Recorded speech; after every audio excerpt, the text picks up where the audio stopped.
Welcome student. Pericyclic reaction का second video है। पहले वीडियो में हमने पेरिसाइक्लिक रिएक्शंस के क्लासिफिकेशन और ये किस प्रकार की रिएक्शंस होती हैं और पेरिसाइक्लिक रिएक्शंस के कितने प्रकार होते हैं उनका जनरल इंट्रोडक्शन पढ़ा था। इस पार्ट में हम पढ़ेंगे फ्रंटल मॉलिक्यूलर ऑर्बिटल थ्योरी, जो कि HOMO और LUMO कहलाती है। मॉलिक्यूलर ऑर्बिटल सिमेट्री निकालेंगे, जो कि दो प्रकार की होती है, मिरर सिमेट्री और C2 सिमेट्री। और फ्रंटल मॉलिक्यूलर ऑर्बिटल हम डायग्राम ड्रॉ करेंगे इथाइलिन मॉलिक्यूल के लिए, 1,3-ब्यूटाडाइन के लिए एंड 1,3-हेक्साट्राइन के लिए। पेरिसाइक्लिक रिएक्शंस की जब हम हिस्ट्री देखते हैं तो जो फुकुई साइंटिस्ट थे, इन्होंने एक पेपर पब्लिश किया था जिसका टाइटल था molecular theory of reactivity in aromatic hydrocarbon, जिसके लिए उनको बाद में नोबेल प्राइज भी केमिस्ट्री में मिला था रोनाल्ड हॉफमैन के द्वारा। हॉफमैन के साथ उनको कंबाइंडली ये नोबेल प्राइज भी इस पेपर टाइटल के लिए मिला था। हॉफमैन का जो वर्क था वो फोकस था 4 प्रकार की पेरिसाइक्लिक रिएक्शन के लिए, जो कि ऑर्गेनिक केमिस्ट्री में होती हैं, जिनका जो आधार था वो ऑर्बिटल की सिमेट्री था, जिसको बाद में उन्होंने वुडवर्ड के साथ ऐसे को author conversion of orbital symmetry के रूप में कंबाइंड पब्लिश किया था। फुकी जो थे, इन्होंने इसको जो है वुडवर्ड हॉफमैन रूल के रूप में इस इंटरेक्शन को समझाया था। इस इंटरेक्शन के आधार पर जब कभी भी दो मॉलिक्यूल आपस में इंटरेक्ट करते हैं तो उनकी जो ऑक्युपाइड ऑर्बिटल्स होती हैं, ऑक्युपाइड ऑर्बिटल्स यानी कि जो फिल्ड ऑर्बिटल्स होती हैं, ये हमेशा एक दूसरे को रिपल करती हैं, क्योंकि जो फिल्ड ऑर्बिटल है इनमें इलेक्ट्रॉन्स होंगे और इलेक्ट्रॉन्स में सेम चार्ज होता है और सेम चार्ज हमेशा एक दूसरे को रिपल करते हैं। इस कारण से कभी भी दो HOMO एक दूसरे की ओर अप्रोच नहीं करेंगे। पॉजिटिवली चार्ज जो एक मॉलिक्यूल की ऑर्बिटल होती है और नेगेटिवली चार्ज दूसरे मॉलिक्यूल के ऑर्बिटल यानी कि LUMO और HOMO, यानी HOMO एक मॉलिक्यूल A की और LUMO दूसरे मॉलिक्यूल B की जब एक दूसरे की ओर अप्रोच करेंगे तभी बॉन्डिंग इंटरेक्शन होगा और इस इंटरेक्शन के स्वरूप जो है हमको कंस्ट्रक्टिव रिजल्ट मिलेंगे, यानी कि मॉलिक्यूल या बॉन्ड का फॉर्मेशन होगा। Occupied molecular orbital of one molecule and unoccupied molecular orbital of other, जो कि मैंने पहले बताया, स्पेशली HOMO और LUMO इंटरेक्ट करेंगे एक दूसरे से और इस प्रकार से उनके बीच में अट्रैक्शन होगा, क्योंकि एक खाली होगी एक फील्ड होगी। जो हाईएस्ट ऑक्युपाइड मॉलिक्यूलर ऑर्बिटल है ये एनर्जी में ज्यादा होने के कारण इसकी टेंडेंसी क्या रहती है कि ये जल्दी से इलेक्ट्रॉन किसी को दे दे। इस कारण से HOMO जो है ये अक्सर जो है इलेक्ट्रॉन डोनर का काम भी करते हैं और इसलिए इनको न्यूक्लियोफाइल की तरह भी हम कह सकते हैं कि ये न्यूक्लियोफाइल की तरह बिहेव भी करते हैं। इसी प्रकार से LUMO जो है ये इलेक्ट्रॉन डेफिशिएंट की तरह काम करते हैं और ये जो है इलेक्ट्रोफाइल की तरह भी वर्क करते हैं और ये जो होते हैं कम एनर्जी की स्टेट में होती हैं और अनऑक्युपाइड होती हैं और जल्दी से इलेक्ट्रॉन्स को लेने के लिए तत्पर रहती हैं। और जितना ज्यादा किसी भी दो मॉलिक्यूल की HOMO और LUMO के बीच में एनर्जी गैप जितना कम होगा उतना जल्दी उनके बीच में बॉन्डिंग इंटरेक्शन होगा। ये बात हमको ध्यान रखनी है। अब जब कभी भी हमें मॉलिक्यूलर ऑर्बिटल सिमेट्री ड्रॉ करनी है किसी भी मॉलिक्यूल की, सपोज चाहे वो इथेलिन हो या ब्यूटाडाइन हो या फिर आपका 1,3,5-हेक्साट्राइन हो, जिसको हम नेक्स्ट स्लाइड में पढ़ेंगे, तो सबसे पहले इसको बनाने के लिए हमको क्या करना है कि इथिलीन के लिए हमको ये देखना है कि जो भी मॉलिक्यूल जिसका भी हम मॉलिक्यूलर ऑर्बिटल बनाने जा रहे हैं उसमें नंबर ऑफ कार्बन एटम कितने हैं, तो उसी के आधार पे हम ये डिसाइड करेंगे कि उसकी मॉलिक्यूलर ऑर्बिटल कितनी होंगी, क्योंकि नंबर ऑफ एटॉमिक ऑर्बिटल मिलके ही नंबर ऑफ मॉलिक्यूलर ऑर्बिटल बनाती है। यदि दो एटम है उनकी दो एटॉमिक ऑर्बिटल मिल रही हैं तो ऑब्वियस सी बात है कि हमको जो मॉलिक्यूलर ऑर्बिटल मिलेंगे वो भी दो ही मिलेंगे। तो अब इथिलीन के केस में हमारे पास दो कार्बन है, तो रिजल्ट क्या हुआ कि नंबर ऑफ कार्बन एटम कितने हो गए इसमें, इक्वल टू 2 हो गए। और अगर हम पाई बॉन्ड की बात करें तो नंबर ऑफ पाई बॉन्ड इसमें कितने हो गए, 1 हो गया। ठीक है, तो नंबर ऑफ पाई इलेक्ट्रॉन कितने हो जाएंगे, 2 हो जाएंगे, क्योंकि एक पाई बॉन्ड को बनाने के लिए हमें 2 पाई इलेक्ट्रॉन की आवश्यकता होती है, 2 इलेक्ट्रॉन से एक पाई बॉन्ड बनता है। तो कंक्लूजन ये निकल के आया कि जब हमारे पास 2 कार्बन एटम है तो हम 2 ऑर्बिटल का निर्माण करेंगे, एक एक कार्बन के लिए, एक इस C1 कार्बन के लिए और एक C2 कार्बन के लिए। और इस तरीके से हमारे पास जो है ये 2 मॉलिक्यूलर ऑर्बिटल बन के आएंगी, जिसमें से पहली वाली को हम नाम देंगे Psi1 और दूसरी वाली को नाम देंगे Psi2। ठीक है, तो जो नीचे वाली है ये हो जाएगी HOMO और जो ऊपर वाली है ये हो जाएगी LUMO।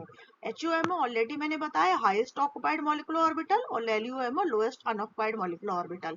यानी कि इस वाली जो हाईएस्ट ऑक्युपाइड है इसमें जो 2 इलेक्ट्रॉन है पाई ये फिल्ड रहेंगे और जो अनऑक्युपाइड LUMO है ये वैकेंट रहेगी। और एनर्जी वाइज जो है ये LUMO जो है HUMO से ज्यादा होगी। और जब कभी भी हम फेज ड्रॉ करेंगे तो हमेशा हमको ये चीज ध्यान रखना है कि साइवन जो है इसमें जो है दोनों फेज जो है एक ही साइड होंगे। यानी कि या तो हम इसको कई कई बुक में आपने देखा होगा कि इसमें प्लस प्लस साइन बना होगा, या फिर ऐसा हो सकता है कि ऐसे माइनस साइन बना हो, या फिर एक लोब को डार्क कर दिया जाए और एक लोब को हल्का करा गया। तो यहाँ पे प्लस और माइनस साइन से इलेक्ट्रॉन डेंसिटी से मतलब नहीं है, इससे कंफ्यूज मत होइएगा। ये केवल शो करता है कि सेम फेज जो है वो लोब के एक साइड है। ठीक है, इस प्रकार से साई1 जो है आपकी HOMO हो गई इथिलीन की, और साई2 जो है वो LUM हो गई। अब इसमें एक चीज और हमको देखनी पड़ती है, नोड। ठीक है, नोड क्या होते हैं? नोड जो होते हैं वो स्थान होता है जहां पे इलेक्ट्रॉन्स के पाए जाने की संभावना 0 होती है, means where is the probability of electrons finding is 0। तो जब हम सबसे पहली साई1 ड्रॉ करेंगे तो इसमें कोई भी नोड नहीं होगा। इट्स मीन कि जो दोनों ऑर्बिटल के फेज हैं ये सेम फेज हम एक साइड रखेंगे, जैसा कि मैंने यहाँ पे डायग्राम में आप देख रहे हैं। आइदर आप व्हाइट वाले रखें या ब्लैक वाले रखें, दोनों सेम है। फिर जब हम साई2 बनाएंगे तो साई2 में हम नोड कैसे निकालेंगे कि हमको कितने नोड क्रिएट करने हैं? नोड क्रिएट निकालने का फॉर्मूला होता है energy -1 equal to number of node, या हम जिसको कह सकते हैं psi n -1 equal to number of node. ठीक है, तो साई n यहाँ पे साई n की वैल्यू कितनी है? 2 है। तो साई2 के लिए नोड कितने हो जाएंगे? 2 - 1 इक्वल टू 1। यानी कि साई2 ऑर्बिटल किसी भी जो मॉलिक्यूल की साई2 ऑर्बिटल होगी उसमें हमेशा एक ही नोड होगा। तो एक नोड को क्रिएट करने के लिए हम क्या करेंगे, यहाँ से सेंटर से एक नोड क्रिएट करेंगे। तो नोड क्रिएट करने का मतलब है कि दोनों लोब्स जो है इसके जो पी ऑर्बिटल के हैं ये अपोजिट फेज वाले एक दूसरे के सामने हमको रखने होंगे, तभी यहाँ पे जो है ये एंटी बॉन्डिंग इंटरेक्शन होगा और नोड क्रिएट होगा। और इस तरीके से ये जो ऑर्बिटल होगी ये आपकी LUMO या फिर एंटी बॉन्डिंग इंटरेक्शन वाली ऑर्बिटल कहलाएगी। अब जब हमें ब्यूटाडाइन का मॉलिक्यूलर ऑर्बिटल कंस्ट्रक्ट करना हो तो हम क्या करेंगे? हम सबसे पहले सेम चीज ये देखेंगे कि हमको कितनी मॉलिक्यूलर ऑर्बिटल बनानी है, यानी साई1 साई2 साई3 साई6 कितने तक जाना है। तो वही फॉर्मूला आप नंबर ऑफ कार्बन कैलकुलेट कीजिए, 1 2 3 4। ठीक है, 4 कार्बन एटम है यानी कि नंबर ऑफ कार्बन कितने हो गए? 4 हो गए। नंबर ऑफ पाई इलेक्ट्रॉन कितने हैं इसमें? 4 हो जाएंगे अगेन। ठीक है, 4 पाई इलेक्ट्रॉन है, 4 कार्बन से मिलके बन रहे हैं। तो यहाँ पे साई1 साई2 साई3 साई4 हम 4 मॉलिक्यूलर ऑर्बिटल जो है एक एक कार्बन से एक एक एटॉमिक ऑर्बिटल मिलके 4 मॉलिक्यूलर ऑर्बिटल इस तरीके से हम कंस्ट्रक्ट करेंगे और ये जो है इंक्रीजिंग ऑर्डर ऑफ एनर्जी में हम इनको लगा देंगे। अब अगेन हमको यहाँ पे देखना है कि जो टोटल नंबर ऑफ आपकी जो मॉलिक्यूलर ऑर्बिटल निकल के आती है इसमें से जो हाफ होती हैं ये आपकी हमेशा बॉन्डिंग मॉलिक्यूलर ऑर्बिटल होती हैं। ठीक है, और जो हाफ होती हैं वो एंटी बॉन्डिंग मॉलिक्यूलर ऑर्बिटल होती हैं। तो इथिलीन के केस में तो 1 1 हो जाएगा, 2 का हाफ 1 1, और ब्यूटाडाइन के केस में 4 का हाफ 2 2 हो जाएगा। यानी कि 2 बॉन्डिंग ऑर्बिटल हम बनाएंगे और 2 को एंटी बॉन्डिंग। जो बॉन्डिंग बनाएंगे उनको हम साई1 साई2 नाम देंगे और जो एंटी बॉन्डिंग होगी उनको हम साई3 स्टार और साई4 स्टार इस तरीके से नाम देंगे। ठीक है, अब हमको अगेन ये देखना है कि हम नोड कैसे क्रिएट करेंगे। अब हमने इस तरीके से यहाँ पे ये 4 4 4 4 ये तो ड्रॉ कर लिए। ठीक है, ड्रॉ करने के बाद हमको ये देखना है कि जब बॉन्डिंग साई2 आई तो यहाँ पे नोड एक निकल के आया, इस फॉर्मूले से हमने निकाला 2 - 1 इक्वल टू 1, एक नोड आ गया। ठीक है, साई3 के लिए निकाला तो 3 - 1 इक्वल टू 2 आ गया। साई4 के लिए निकाला 4 - 1 इक्वल टू 3 आ गया। ठीक है, तो इस तरीके से हमको ये तो पता चल गया कि साई1 से साई2 साई3 तक जाने पे हमको कितने नोड ड्रॉ करने हैं। नोड ड्रॉ करने के लिए हमने बताया है कि जो लोब्स हैं वो अपोजिट फेस के एक दूसरे के सामने आने चाहिए, तभी नोड क्रिएट होगा। तो जब कभी भी हम पहला नोड डालेंगे तो हमेशा जो है वो सिमेट्रिक होना चाहिए। तो पहला नोड इस 4 ऑर्बिटल्स की अगर सिमेट्री में लेंगे तो इन 2 ऑर्बिटल्स के बीच में आना चाहिए, क्योंकि केवल एक ही नोड है तो हम यहाँ पे नोड बनाएंगे। तो जब हमको नोड बनाना है तो ये वाले और ये वाले ऑर्बिटल हमेशा एक दूसरे के अपोजिट फेस के होने चाहिए। तो आप देख रहे हैं यहाँ पे ये डार्क ग्रीन कलर से है। ठीक है, और ये वाला जो है ये व्हाइट दिखाया गया, या आप इसमें देख लें यहाँ पे ये ब्लैक से दिखाया गया और ये व्हाइट से दिखाया। इट्स मीन कि यहाँ पे जो है एक दूसरे के अपोजिट फोर्स एक दूसरे से हो रहे हैं और ये हो रहा है एंटी बॉन्डिंग इंटरेक्शन। इस कारण से यहाँ पे एक नोड क्रिएट हो रहा है। तो ये हो गया आपका HOMO ग्राउंड स्टेट में ब्यूटाडाइन का, ठीक है। HOMO क्योंकि फिल्ड है और हाईएस्ट ऑक्युपाइड है, इसके कंपैरिजन में ये वाली एनर्जी इसकी ज्यादा है और ये ग्राउंड स्टेट की जो कि लोएस्ट एनर्जी वाली है, ठीक है। अब जब एंटी बॉन्डिंग में हम कंपेयर करेंगे तो जो LUMO होगी वो हमारी Psi3 होगी, क्योंकि दोनों ही अनऑक्युपाइड है, दोनों में इलेक्ट्रॉन नहीं है। लेकिन क्योंकि एनर्जी वाइज Psi4 ज्यादा है तो लोएस्ट अनऑक्युपाइड मॉलिक्यूलर ऑर्बिटल कौन सी हो जाएगी, हमारी Psi3 हो जाएगी। अब हमने देखा इसमें नोड 2 हैं, तो 2 नोड डालने के लिए हमको क्या करना, अगेन सिमेट्री का ध्यान रखना। एक नोड हम यहाँ डालेंगे और एक नोड हम यहाँ पे डालेंगे। जब हम नोड यहाँ पे डालेंगे तो अगेन ये दोनों लोब्स जो है एक दूसरे के क्या होंगे, अपोजिट होंगे। तो यहाँ आप देख रहे हैं ये व्हाइट है ये ब्लैक है। फिर दूसरा नोड इन दोनों के बीच में है, यानी अगर मैं इनको नाम दे दूं C1 C2 C3 C4, तो आप देखें C1 और C2 के बीच के जो लोब्स हैं वो अपोजिट हैं और इसी तरीके से C3 और C4 के बीच के लोब्स जो है वो अपोजिट है एक दूसरे से फेस में। लास्ट वन जो है इसमें 3 नोड है, 3 नोड के लिए हमें कुछ नहीं करना है, पैरेलल हमको जो है तीनों सबके, तो यानी हर एक के बाद अपोजिट डालते जाना है। यानी यहाँ पे टोटल हमारे जो है 3 एंटी बॉन्डिंग इंटरेक्शन हो जाएंगे, ठीक है। 0 बॉन्डिंग इंटरेक्शन रहेगा क्योंकि कोई भी ऐसी फेस नहीं है जो सेम फेस आपस में इंटरेक्ट हो रही हो। यहाँ पे अगर हम देखें तो एक बॉन्डिंग इंटरेक्शन है, ये सेम फेस एक दूसरे से इंटरेक्ट हो रही है, यानी 1 बॉन्डिंग इंटरेक्शन, ठीक है, 1 एंड 2 और 2 एंटी बॉन्डिंग इंटरेक्शन, ठीक। इस केस में देखेंगे तो यहाँ पे क्या होगा, 2 आपके बॉन्डिंग इंटरेक्शन हो जाएंगे जो कि एक ये और एक ये, और आपका जो है ये वाला जो इंटरेक्शन है ये हो जाएगा 1 एंटी बॉन्डिंग इंटरेक्शन, ठीक है। लास्ट वन में अगर हम देखें तो यहाँ पे तीनों जो है तीनों के तीनों सेम फेस में है, तो यहाँ पे हो जाएंगे 3 बॉन्डिंग इंटरेक्शन और 0 एंटी बॉन्डिंग इंटरेक्शन, ठीक है। तो हमने क्या सीखा कि सबसे पहले हमको मॉलिक्यूल में देखना है कि नंबर ऑफ कार्बन एटम कितने हैं, उतनी ही हमारी मॉलिक्यूलर ऑर्बिटल्स ड्रॉ होंगी और उतनी ही एटॉमिक ऑर्बिटल भाग लेंगी मॉलिक्यूलर ऑर्बिटल बनाने में। तो इथिलीन के केस में 2 कार्बन थे तो 2 मॉलिक्यूलर ऑर्बिटल बनी, ब्यूटाडाइन के केस में 4 कार्बन थे तो 4 मॉलिक्यूलर ऑर्बिटल बनी। हम इस तरीके से मॉलिक्यूलर ऑर्बिटल ड्रॉ कर लेंगे, उसके बाद हम उनके नोड्स कैलकुलेट करेंगे। नोड्स कैलकुलेट करने का फॉर्मूला मैंने बताया कि n एनर्जी में से हम 1 हटा दें, यानी Sai n minus 1 equal two nodes होता है। जैसे जैसे नोड्स निकलेंगे उस हिसाब से हम ऑर्बिटल्स के फेस ड्रॉ करेंगे एक दूसरे के अपोजिट में। नोड्स डालने का तरीका होता है कि सबसे पहले हम सिमेट्रिकल मोड में रखेंगे, यानी कि एक नोड आया तो 4 में से बीच में इसको सिमेट्री देते हुए हमने इसका नोड बना दिया। जब 2 नोड आए तो हमने इस तरीके से यहाँ पे इसको नोड बना दिया और जब 3 नोड आए तो हमने इस तरीके से यहाँ पे नोड बना दिया। तो आई होप कि इतना आपको क्लियर हो गया होगा। अब चलिए नेक्स्ट पॉइंट जो है इसमें इलेक्ट्रोसाइक्लिक रिएक्शन और आगे जो भी पेरिसाइक्लिक रिएक्शंस पढ़ेंगे उसमें हमको सिमेट्री देखनी पड़ती है कि जो मॉलिक्यूलर ऑर्बिटल्स हैं चाहे वो सिग्मा हो या फिर पाई मॉलिक्यूलर ऑर्बिटल हो, उनमें सिमेट्री कौन कौन सी हो सकती है। तो 2 प्रकार की सिमेट्री होती है, एक होती है आपकी सिग्मा प्लेन जिसको हम मिरर सिमेट्री भी कहते हैं, और C2 एक्सिस सिमेट्री। ये 2 प्रकार की सिमेट्री होती है जो कि बॉन्डिंग और एंटी बॉन्डिंग सिग्मा और पाई ऑर्बिटल दोनों में ही हमको देखनी होगी। तो सिग्मा बॉन्ड जब p ऑर्बिटल से बनता है तो हमको पता है एक्सियल ओवरलैपिंग से बनता है। एक्सियल ओवरलैपिंग मतलब एक्सिस के थ्रू जब 2 ऑर्बिटल्स सेम एक्सिस वाली, जैसे कि ये एक्स एक्सिस पे p ऑर्बिटल है, दोनों अप्रोच करती हैं और इनके दोनों के जो सेम फेस एक दूसरे से जब ओवरलैप करेंगे तो हमको बॉन्डिंग सिग्मा मॉलिक्यूलर ऑर्बिटल बनेगी, जिसमें क्या होगा, 0 नोड होगा। 0 नोड मतलब कि यहाँ पे दोनों सेम फेस की आपस में एक दूसरे से इंटरेक्ट कर रही हैं, ये बॉन्डिंग इंटरेक्शन हो रहा है और यहाँ पे इलेक्ट्रॉन्स के पाए जाने की संभावना ज्यादा है, इसलिए 0 नोड हो गया। इसके विपरीत जब ये दोनों अपोजिट फेस वाली आपस में ओवरलैप करेंगी तो ये कहलाएगा एंटी बॉन्डिंग इंटरेक्शन।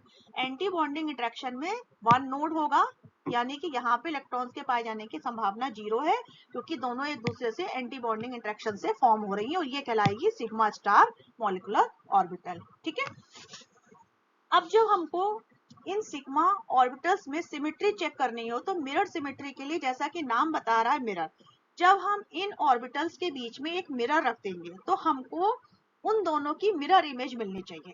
जो ऑर्बिटल्स हैं उसकी मिरर इमेज अगर हमको मिल रही है तो हम कहेंगे कि उस ऑर्बिटल में मिरर सिमेट्री या फिर सिग्मा प्लेन सिमेट्री है। तो अगर हम जब इस ऑर्बिटल के बीच में मिरर रखते हैं, सिग्मा ऑर्बिटल के बीच में जो कि आपकी बॉन्डिंग है, तो इधर लेफ्ट साइड जाने पे और राइट साइड जाने पे हमको सेम टाइप के लोब मिलते हैं और इवन आगे जाने पे भी सेम लोब मिलते हैं। तो इस प्रकार से हम कह सकते हैं कि जो बॉन्डिंग ऑर्बिटल है सिग्मा की, मॉलिक्यूलर ऑर्बिटल, उसमें सिग्मा प्लेन सिमेट्री या फिर मिरर प्लेन सिमेट्री प्रेजेंट है। अब नेक्स्ट पॉइंट आता है कि क्या इसमें C2 एक्सिस सिमेट्री है। तो C2 एक्सिस सिमेट्री क्या होती है? C2 एक्सिस सिमेट्री में क्या होता है, जब हम इस एक्सिस के थ्रू, इसके एक्सिस के थ्रू इस पूरे के पूरे इस ऑर्बिटल को रोटेट करेंगे, कितने डिग्री पे? 180 डिग्री रोटेशन देंगे, तो क्या हमको आइडेंटिकल इमेज मिलती है? तो यहाँ पे आप देख रहे हैं जब हमने इसको 180 डिग्री पे इस एक्सिस के थ्रू रोटेट किया तो क्या होगा, ये रोटेट होके यहाँ आ जाएगा और ये वाला जो है यहाँ चला जाएगा। ठीक है, अगर मान लो इसको मैं यहाँ पे P से कर दूं, ठीक है, और इसको मैं ब्लू से कर दूं, ठीक है, तो P वाला जो ये वाला येलो है वो ब्लू की जगह चला गया। ठीक है, तो यहाँ पे येलो जो है ये ब्लू हो गया। ठीक है, और ये वाला जो है आपका इधर आ गया ये घूम के। तो आप देख रहे हो अगेन हमको क्या हुआ, सेम स्ट्रक्चर मिला, यानी आइडेंटिकल इमेज मिली। तो हम कह सकते हैं कि यहाँ पे इसमें जो सिग्मा वाली जो मॉलिक्यूलर ऑर्बिटल है, बॉन्डिंग मॉलिक्यूलर ऑर्बिटल है, इसमें C2 सिमेट्री भी प्रेजेंट है और सिग्मा और मिरर प्लेन सिमेट्री भी प्रेजेंट है। अब हम चेक करते हैं कि क्या एंटी बॉन्डिंग मॉलिक्यूलर ऑर्बिटल जो सिग्मा की है, इसमें सिग्मा प्लेन या फिर मिरर सिमेट्री और C2 सिमेट्री प्रेजेंट है। तो सिग्मा प्लेन जब हम देखते हैं तो अगेन हम जब यहाँ पे मिरर रखेंगे इन दोनों के बीच में, तो हमने देखा इसके इस साइड जाने पे हमको अलग फेस का ऑर्बिटल मिल रहा है और इस साइड जाने पे अलग फेस का, यानी कि दोनों सेम नहीं है। तो इसमें जो सिग्मा प्लेन सिमेट्री है वो प्रेजेंट नहीं है, किसमें? एंटी बॉन्डिंग में। ठीक है, does not have plane symmetry. But क्या C2 सिमेट्री है? C2 सिमेट्री चेक करने के लिए हमको क्या करना पड़ेगा, अगेन इसको इस एक्सिस के थ्रू इस पूरी की पूरी बॉन्डिंग ऑर्बिटल को 180 डिग्री पे रोटेट करना पड़ेगा। तो अगर मैं मान लो इसके इस लोब को ग्रीन से कर दूं, ठीक है, और इस वाले को मैं येलो से कर दूं, ठीक, अब इसको जब हम रोटेट करेंगे तो क्या होगा, ये वाला लोब यहाँ आ जाएगा और ये वाला लोब यहाँ आ जाएगा। ठीक है, तो ये जो ब्लैक वाला है वो यहाँ आ गया, आप देख रहे हैं, और ये जो येलो वाला था वो यहाँ चला गया। तो इसको अगर येलो को मैं यहाँ कर दूं इस तरीके से, और ये जो ग्रीन वाला है वो आपका यहाँ आ गया। तो अब क्या देख करने पे ये दोनों इमेज आपकी आइडेंटिकल है? दोनों इमेज आइडेंटिकल नहीं है। ठीक है, तो इस कारण से डिफरेंट इमेज होने के कारण हम ये कहेंगे कि anti bonding sigma molecular orbital में ना तो प्लेन ऑफ सिमेट्री मिरर है और ना ही C2 सिमेट्री है। ठीक है, तो आई होप कि ये सिग्मा बॉन्ड में आपको मॉलिक्यूलर ऑर्बिटल में C2 सिमेट्री और मिरर प्लेन सिमेट्री देखना आ गया होगा। अब हम इन्हीं सिमेट्री को हम जब हम पाई मॉलिक्यूलर ऑर्बिटल की बात करेंगे तो बॉन्डिंग वाली जो पाई ऑर्बिटल होंगी इसमें मिरर प्लेन के लिए तो ये सिमेट्रिक होएगी और C2 एक्सिस के लिए इसको हम A से रिप्रेजेंट करेंगे। और एंटी बॉन्डिंग की जब बात करेंगे तो मिरर प्लेन के लिए एंटी सिमेट्रिक होएगी और C2 एक्सिस के लिए सिमेट्री होएगी। इनको हम A और S से रिप्रेजेंट करते हैं।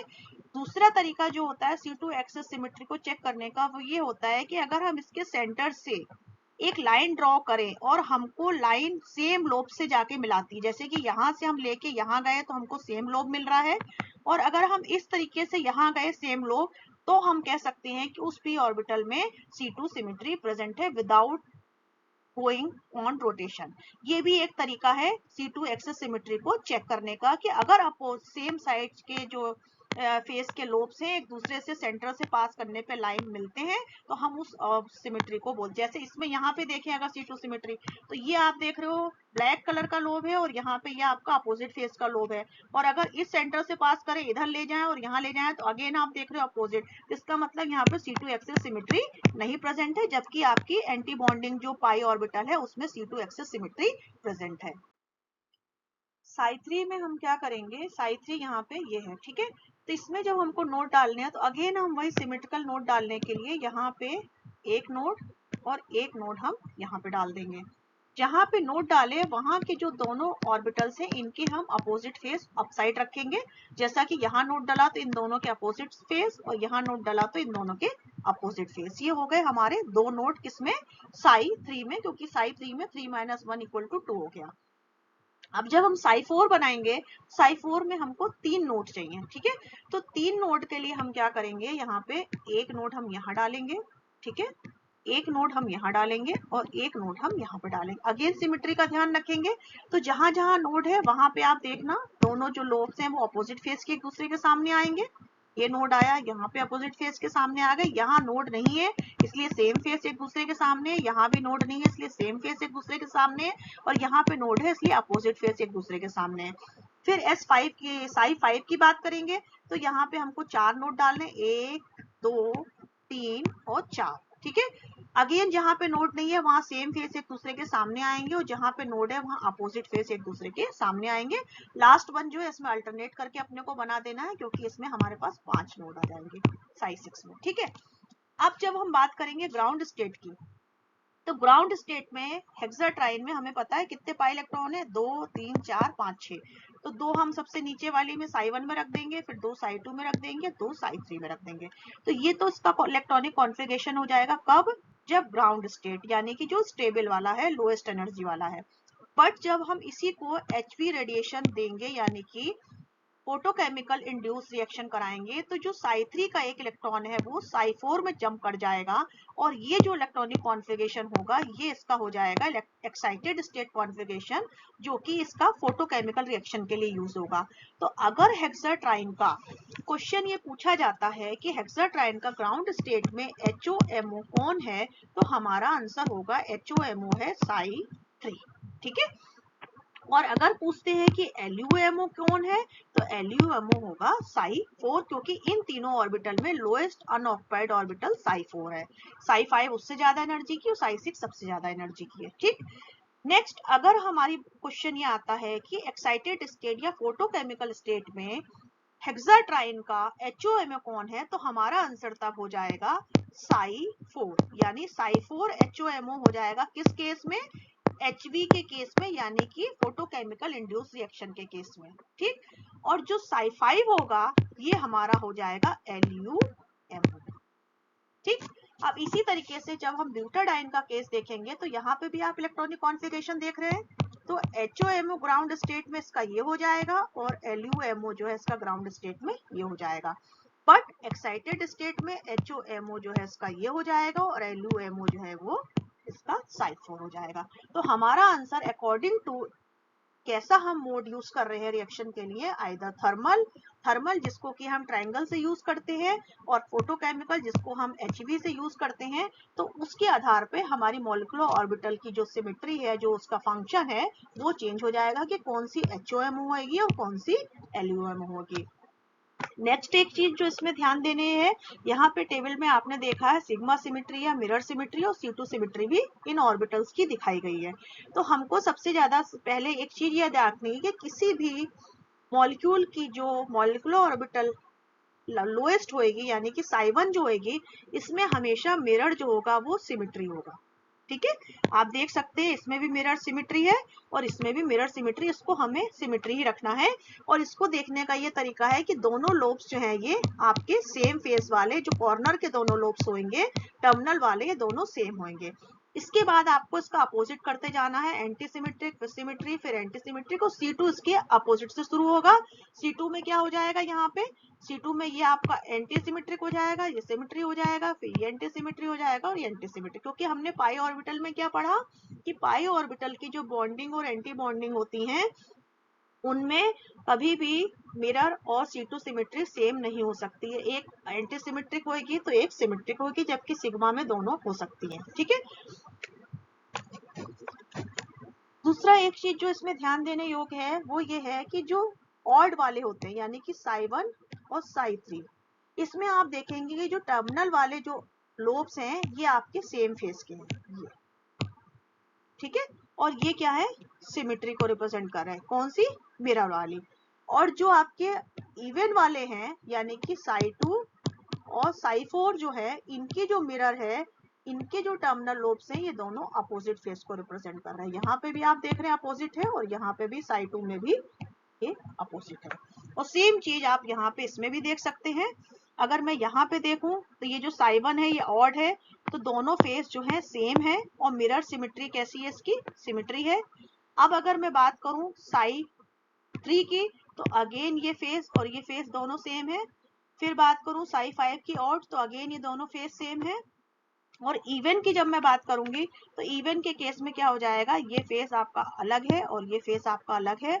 फिर इवन में Psi4 में ये फेस अलग है, लास्ट वाला ये फेस अलग है, और इसी तरीके से Psi6 में ये फेस अलग है और ये फेस अलग है। तो इस तरीके से आपको मॉलिक्यूलर ऑर्बिटल सिमेट्री डायग्राम जो है किसी भी इथिलीन के लिए, या फिर आपको 1,3-ब्यूटाडाइन दिया हो या 1,3,5-हेक्साट्राइन दिया हो, तो आप कैसे ड्रॉ करेंगे ये समझ में आ गया होगा। नोट्स कैसे निकालेंगे, नोट्स के अकॉर्डिंगली हम फेस को कैसे ड्रॉ करेंगे, HOMO और LUMO कैसे डिसाइड करेंगे जब हमें दोनों कंडीशन दी गई हो कि थर्मल कंडीशन में HOMO अलग होगा और फोटोकेमिकल कंडीशन में HOMO अलग होगा। इतने लेक्चर्स को आप अच्छे से पढ़िएगा, कोई भी क्वेरीज होगी तो I will solve it. Thank you.